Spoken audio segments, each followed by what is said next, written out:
All right, a couple quick updates you probably couldn't see from the pictures. Takes a universal 4-plug for your trailer wiring. It also has a jack that folds up for when you're in tow, but you can obviously go independent for when your car or your SUV or truck is not connected to the front.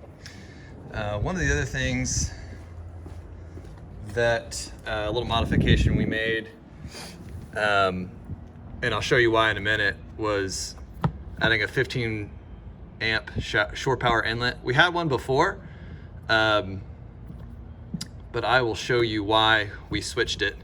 It has a lot to do, and we got some wires to clean up here in a minute. But here's your galley. Okay, we'll open it up, and I've got some keys for it. Okay, got our gas hinges on here, and obviously I haven't put my maple shelves in yet, but there's a look at my galley.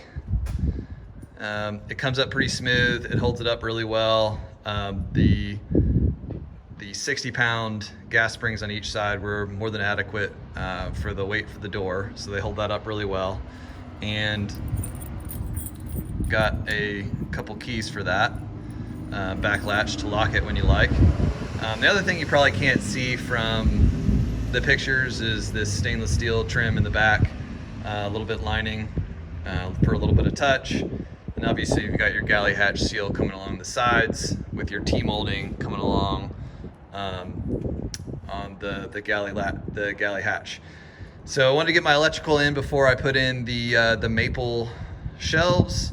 So let me walk you through that real quick. Here's exactly why this shore power inlet would have had to have been hardwired to the battery charger.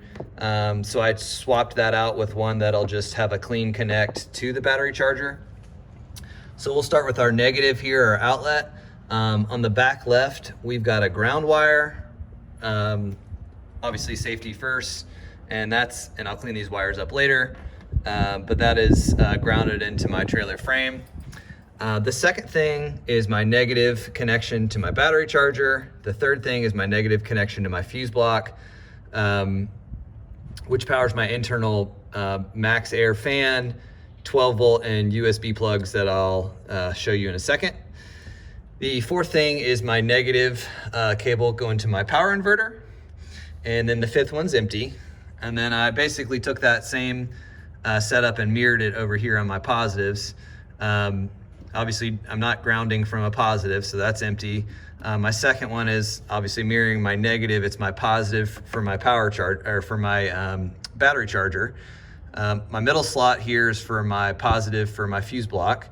And then now this power inverter didn't like this size diameter post and called for its own independent plug into my positive. So that is here. So that slot's empty, and then this one's empty, obviously, because that one's empty too, leaving you flexibility to, add appliances, etc. later. Okay. So yeah, I'll clean these wires up later, but I guess the last thing would be is that this power inverter has its own, for just an extra step of safety, got its own ground wire connected at the bottom of the trailer wire. Okay.